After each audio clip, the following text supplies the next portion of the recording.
Hello friends, આજે આપણે falafel સાથે પીટા બ્રેડ બનાવીશું. તેની માટે આપણે 1 કપ ઘઉંનો લોટ લીધો છે અને 1 કપ મેદો લઈશું. ઘઉંનો અને મેદાનો લોટ મિક્સ કરીને તેમાં આપણે ટેસ્ટ મુજબ મીઠું એડ કરીશું. ત્યાર પછી આપણે તેમાં ખાટું દહીં એડ કરીશું. ત્યાર પછી આપણે તેમાં 1/2 tablespoon baking soda add કરીશું. ત્યાર પછી આપણે તેમાં 2 ટેબલ સ્પૂન ઓઇલ એડ કરીશું. હવે તેનો આપણે ડો રેડી કરીશું. આપણે થોડું થોડું કરીને પાણી એડ કરીશું.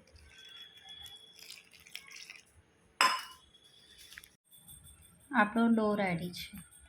તેને આપણે કલાક માટે રેસ્ટ આપીશું. હવે આપણે હમ્મસ બનાવીશું. ચણાને આપણે સ્ટીમ કરી દીધા છે. તેની અંદર આપણે ઓઇલ એડ કરીશું. તેની અંદર આપણે લીંબુ નીચોવીશું. હવે તેને આપણે પેસ્ટ બનાવીશું. પેસ્ટ રેડી છે. હવે તેની અંદર આપણે તાહીને એડ કરીશું. બ્રેડ બનાવીશું. તેને આપણે વણી લઈશું. તેને આપણે તવા પર રોસ્ટ કરીશું.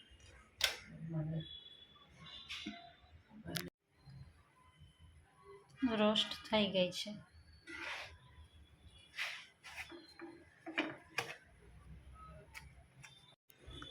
હવે આપણે ફલાફલ બનાવીશું. તેની માટે આપણે પલાળેલા ચણા લીધા છે. તેની અંદર આપણે આદુ, મરચાં અને લસણ એડ કરીશું. તેની અંદર આપણે લીંબુનો રસ એડ કરીશું. તેની અંદર આપણે થોડી ડુંગળી એડ કરીશું. થોડા ધાણા એડ કરીશું. હવે આપણે તેની પેસ્ટ બનાવીશું. પેસ્ટ રેડી છે. તેની અંદર આપણે ટેસ્ટ મુજબ મીઠું એડ કરીશું. તેની અંદર આપણે ચાટ મસાલો એડ કરીશું. તેની અંદર આપણે શેકેલા જીરાનો પાવડર એડ કરીશું. તેની અંદર આપણે લાલ મરચું પાવડર એડ કરીશું. તેની અંદર આપણે 2 ટેબલ સ્પૂન ચણાનો લોટ એડ કરીશું. તેને આપણે મિક્સ કરીશું. હવે આપણે ફલાફલ ફ્રાય કરીશું. તેની માટે આપણે એક પેનમાં ઓઇલ ગરમ કરવા મૂકીશું. હવે આપણે ફલાફલ એડ કરીશું. ફલાફલ આપણે ગોલ્ડન બ્રાઉન કલરના થવા દઈશું. ફ્રાય થઈ ગયા છે. આપણે પીટા બ્રેડ રેડી કરીશું. તેને આપણે આવી રીતે 2 ભાગ પાડીશું.